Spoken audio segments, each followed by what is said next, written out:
சமாரம்பாம் யதிசேகரமத்யமாம் லக்ஷ்மீ வல்லபபர்யந்தாம் வந்தே குரு பரம்பராம்.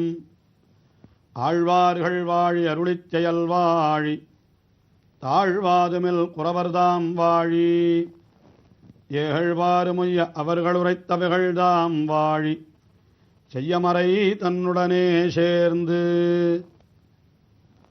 வளர்ந்துவிட்ட பிள்ளையான கண்ணன் அவன் தளர்நடையிட்டு வருகிற பருவத்திலேயும் பொய்யே தவழும் என்று சொல்லும்படியாக இன்னும் தவழ்ந்து வருபவன் போலே அப்படி சில காரியங்களை செய்கிறான். ஆயினாலேதான் அவனை புள்ளுவன் என்கின்றார். புள்ளுவன் என்றால் மெய் போல அப்படி பொய் சொல்லுபவன் என்று மெய் என்று தோன்றும்படியாகவே இருக்கும், ஆனால் இது பொய் என்று சொன்னான். அப்படிப்பட்ட கண்ணனுக்கு முளைப்பால் தர அஞ்சுவதாக யசோதை சொல்லுகின்ற பாசுரங்கள், அவற்றை பெரியாழ்வார் இந்த பெரியாழ்வார் திருமொழி 3ஆம் பத்தினுடைய முதல் திருமொழியிலே அனுபவிக்கின்றார். யசோதை கண்ணபிரான் செய்த அதிமானுஷ சேட்சித்தங்களையும் சேர்த்து சொல்லுகிறாள். ஐயோ, இப்படிப்பட்ட செயல்களை எல்லாம் செய்திருக்கிற உனக்கு நான் முளைப்பால் தர அஞ்சுகின்றேன் என்று சொல்லுகிறாளாம். அதிலே இன்றைய தினம் 6வது பாசுரம் நம்முடைய அனுபவத்திற்கு விஷயமாகிறது. இந்த 6வது பாசுரத்திலே அவன் வத்சாசுரன் கபித்தாசுரன் என்று 2 அசுரர்களை அழித்தான் அல்லவா ஒரே சமயத்திலே. அந்த நிகழ்ச்சியினை சொல்லி இப்படிப்பட்ட செயலை செய்த உனக்கு நான் பால் தர அஞ்சுகின்றேன் என்று சொல்லுகிறாளாம் யசோதை.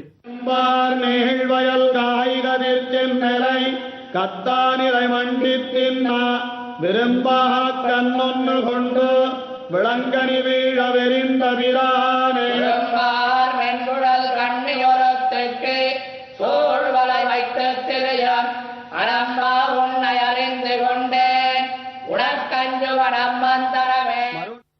வத்சாசுரன் கபித்தாசுரன் என்கின்ற 2 அசுரர்கள், அவர்கள் எப்படி வந்தார்கள், கண்ணபிரான் அவர்களை அசுரர்கள் என்று எப்படி அறிந்து கொண்டான் என்று நமக்கு கேள்வி எழுகிறது அல்லவா.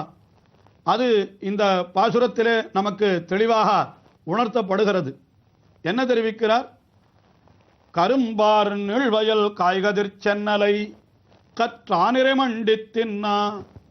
அங்கே சென்னர் பயிர்களெல்லாம் வளர்ந்திருக்கிறதாம். கண்ணன் மாடு மேய்க்க செல்கிறான் அல்லவா, அங்கே நெற்பயிர்கள் நன்றாக வளர்ந்திருக்கிறது. அப்படிப்பட்ட நெற்பயிர்களையெல்லாம் இந்த மாடுகள் கன்றுகள் இவைகளெல்லாம் மிகவும் விருப்பத்தோடு அவைகள் மேய்கின்றனவாம். அந்த சென்னர் பயிர்கள் எப்படி இருக்கிறது என்றால் கரும்பார் நீழ்வயல் என்ன, அந்த நெற்பயிர்களுக்கு வெளியிலே கரும்பார் நீழ்வயல் கரும்பு செடிகளும் வைத்திருக்கிறார்கள். பாதுகாவலுக்காக அவர்கள் கரும்பு செடிகளும் அதனுடைய நிழலிலே இருந்து அப்படி காவல் காக்கலாம் அல்லவா. ஆகினாலே கரும்பார் நீழ்வயல் என்று கரும்பினாலே சுற்றப்பட்டு சூழப்பட்டிருக்கக்கூடிய நீழ்வயல், அந்த நீழ்வயலிலே காய் கதிர் சென்னல் என்று நன்றாக அப்படி காய்த்து விளங்குகின்ற கதிர் சென்னல் எல்லாம் என்ன செய்கின்றதுன்னா கற்ற ஆனிரை மண்டி தின்னா.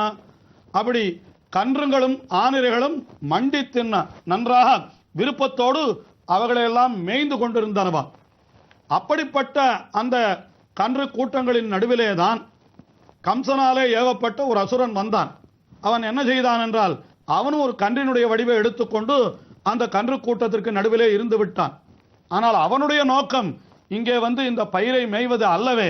அவனுடைய நோக்கம் கண்ணபிரானை முடித்து விட வேண்டும் என்பதுதானே. ஆகினாலே அவன் என்ன செய்தான் என்னால் இந்த வயலில் இருக்கக்கூடிய இந்த நெல்லையெல்லாம் மேயாதவனாக, அதிலே விருப்பம் சிறிதும் இல்லாதவனாக தனியே இருந்தானாம். அதுதான் விரும்பா கன்று. விரும்பா கன்று என்னால் மேய்வதிலே விருப்பம் இல்லாத கன்று என்று பொருளது. ஆக விரும்பா கன்று என்றார். இதை பார்த்து விட்டான் கண்ணன். எல்லா கன்றுகளும் அந்த பயிர்களை மேய்ந்து கொண்டிருக்கிற பொழுது இந்த ஒரு கன்று மட்டும் மேயவில்லை அல்லவா. அப்படி என்றால் இதிலே ஏதோ விஷயம் இருக்கிறது, ஏதோ விஷமம் இருக்கிறது என்று தெரிந்து கொண்டு விட்டான் கண்ணன். உடனே அவனுக்கு புரிந்து விட்டது, அவன் உண்மையாக அது கன்றல்ல, கன்றினுடைய வடிவிலே வந்திருக்கிற ஒரு அசுரன் என்று தெரிந்து கொண்டு விட்டான். சரி, தெரிந்து கொண்டு சற்று அப்படி தலையை தூக்கி பார்த்தால் அங்கே விளாம்பழங்கள், அதுவும் கண்ணபிரானுக்கு மிகவும் பிடித்தவையாம் அந்த பழங்கள், அவையெல்லாம் நன்றாக பழுத்து தொங்குகின்றன. ஆனால் அதிலே ஒரு பழம் மட்டும் சற்று மிகவும் பெரியதாக அப்படி பளபளவென்று இருந்தது. ஏனென்றால் அதுவும் ஒரு அசுரனாலே ஆவேசிக்கப்பட்டது.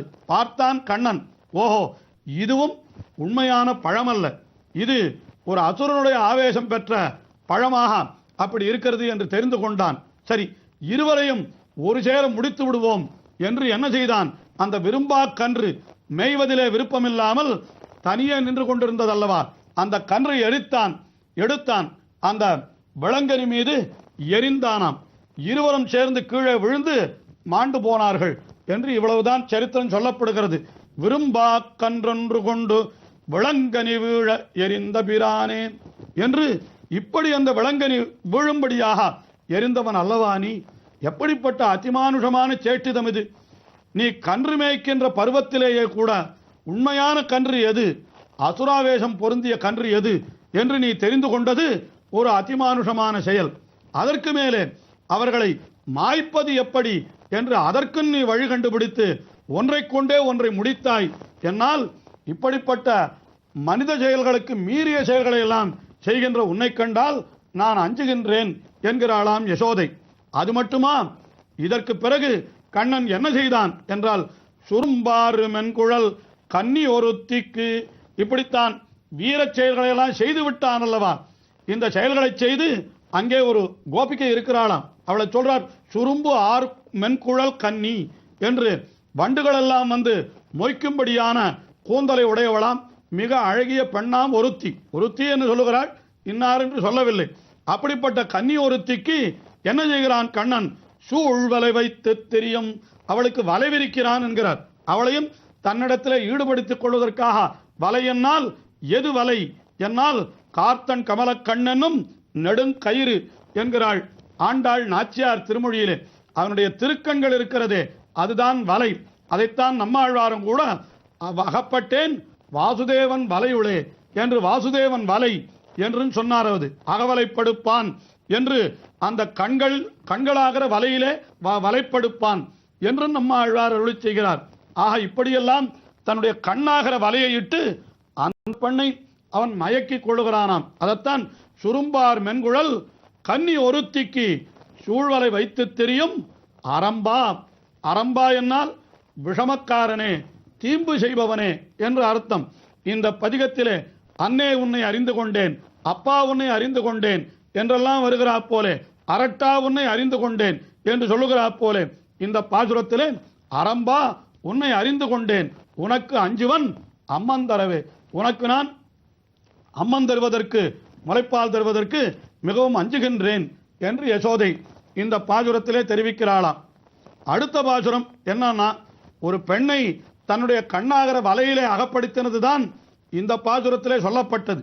அடுத்த பாசுரத்திலே என்ன சொல்லப்படுகிறது என்னால், அவளை ஒரு பொழிலுக்குள்ளே அழைத்து கொண்டு சென்று அவளோடு கண்ணபிரான் கலந்து செய்தார் அந்த தீம்புகள், அது அடுத்த பாசுரத்திலே சொல்லப்படுகிறது. மென்குழல் கொண்டு பொழில் புக்கு வாய் வைத்தம் வாயர் சம்பாடி சுருட்டார் மென்குழல் கன்னியர் வந்துன்னை சுத்தும் துழனின் நகோதி பெருமான் உன்னை பெற்ற புத்தமல்லால் மத்தெங்கரட்டா உன்னை அறிந்து கொண்டேன் உனக்கஞ்சுவன் அம்மன் தரவே. கண்ணபிரான் பெண்களை எல்லாம் தான் இருக்கிற இடத்திற்கு வரவழைப்பதற்கு ஒரு ஏற்பாட்டை செய்து கொண்டிருக்கிறான். என்ன என்றால், அப்படி கானகத்திலே சென்று அவன் புல்லாங்குழலை எடுத்து மிக இனிமையாக ஊதத் தொடங்குவான். ஊதத் தொடங்கினால் அந்த குழந்தை கேட்டு எல்லா பெண்களும் அவன் இருக்கிற இடத்திற்கு ஓடி வந்து விடுவார்களாம். அதைத்தான் தெரிவிக்கிறாள் யசோதை இந்த பாசுரத்திலே. மருட்டார் மென்குழல் கொண்டு, மருட்டு ஆர் மென்குழல், மருட்டு என்னால் மருள பண்ணுகின்ற, அப்படியே மயக்கி விடுகின்ற அந்த மென்குழல் கொண்டு ஒரு பொழிலே புக்கு என்னால், பொழில் என்னால் ஒரு தோட்டம் போன்ற இடம், அங்கே சென்றான். சென்று என்ன பண்ணினான், அந்த குழலை தன்னுடைய வாயிலே வைத்தானாம். அப்படி கொண்டு பொழில் புக்கு வாய் வைத்து அந்த குழலை கொண்டான், வாயிலே வைத்து ஊதத் தொடங்கினான். ஊதத் தொடங்கின உடனே என்ன ஆயிற்று, அவ்வாயர்தம் பாடி, அந்த ஆய்ப்பாடியிலே இருக்கக்கூடிய சுருட்டார் மென்குழல் கன்னியர் என்று நன்றாக சுருண்டு இருக்கக்கூடிய கூந்தலை உடையவர்களான பெண்களெல்லாம் வந்து உன்னை சுத்தும் தொழ நின்ற சோதி, அத்தனை பேரும் கண்ணபிரானையோடு சுற்றி நின்று கொண்டு அவனை தொழுது கொண்டு கைகூப்பிக் கொண்டு இப்படி அவனோடு ராசக்கிரீடை அனுபவிக்கிறார்களாம். இதுதான் கண்ணபிரான் திருவாய்ப்பாடியிலே செய்யக்கூடிய தீம்புகளிலே தலையான தீம்பு என்று சொல்லலாம். இவன் தான் இருக்கிற இடத்திற்கு எல்லா பெண்களையும் வரவழைக்கிறான். அத்தனை பேரும் இவனுடைய குழலோசையிலும் இவனுடைய அழகிலும் மயங்கி இவனையே சுற்றி சுற்றி வருகிறார்களாம். அதைத்தான் இந்த பாசுரத்திலே யசோதா பாவனையிலே பெரியாழ்வார் தெரிவிக்கிறார். அப்படி சுருட்டார் மென்குழல் கன்னியர் வந்து உன்னை சுற்றும் தொழநின்ற சோதி என்று சொன்னான். அதெல்லாம் பார்த்த உடனே யசோதை சொல்றாளாம், அப்பா எனக்கு ஒன்றும் தெரியாது, நான் எந்த தப்பும் பண்ணவில்லை. பொருள் தாயமிலே நெம்பெருமான் உன்னை பெத்த குத்தமல்லால், அப்பா உன்னை நான் பிள்ளையாக பெத்த குத்தத்தை தவிர வேறு எந்த குத்தத்தையும் நான் செய்யவில்லை. வேறு எந்த தவறும் என்னுடையதல்ல. இதிலெல்லாம் எனக்கு தொடர்பில்லை. பொருள் தாயமிலே என்னால் இதிலெல்லாம் எனக்கு ஒன்றுமே சம்பந்தம் இல்லை என்பது போல சொல்லுகிறாள். பொருள் தாயமிலே நம்பெருமான் உன்னை பெத்த குத்தமல்லால், உன்னை நான் பிள்ளையாக பெத்த குத்தத்தை தவிர வேறு எதுவும் என்னிடத்திலே இல்லையே. ஆனால் இப்படியெல்லாம் நீ செய்து மத்திங்கு அரட்டா உன்னை அறிந்து கொண்டேன். இப்படியெல்லாம் தீம்புகள் செய்கிற உன்னை நான் நன்றாக அறிந்து கொண்டு விட்டேன். இனிமேல் உனக்கு நான் அம்மந்தர அஞ்சுகின்றேன் என்கிறாள். அதாவது கண்ணபிரான் திருவாய்ப்பாடியிலே இருக்கிற காலத்திலே குழலூதி அவன் இப்படி பெண்களையெல்லாம் வரவழைத்து அவர்களோடு ஏகாந்தமாக நல்ல ரசத்தை லீலா ரசத்தை அனுபவித்துக் கொண்டிருக்கிறான். என்னால் அப்படிப்பட்டவனுக்கு நான் எப்படி முறைப்பால் தருவது என்று அஞ்சுகிறாள் போல இந்த பாசுரம் அமைந்திருக்கிறது என்று நாம் கொள்ளலாம். அப்படி பொருள் தாயமிலே நம்பெருமான், ஐயோ இம்பெருமான் அவனை பார்த்து சொல்லலாமான்னா, இப்படியெல்லாம் நீ செய்கிறாயே எனக்கு இதனால் என்ன விளையுமோ என்று அச்சமாக இருக்கிறது. உன்னை பெத்த குத்தமல்லால் எனக்கு வேறு எந்த தவறும் என்னிடத்திலே இல்லை என்று சொல்லி உனக்கு அஞ்சுவன் அம்மன் தரவே என்கிறாள் இந்த பாசுரத்திலே. இவ் அனுபவம் மேலும் தொடர்கிறது. அடுத்த நிகழ்ச்சியிலே அனுபவிப்போம்.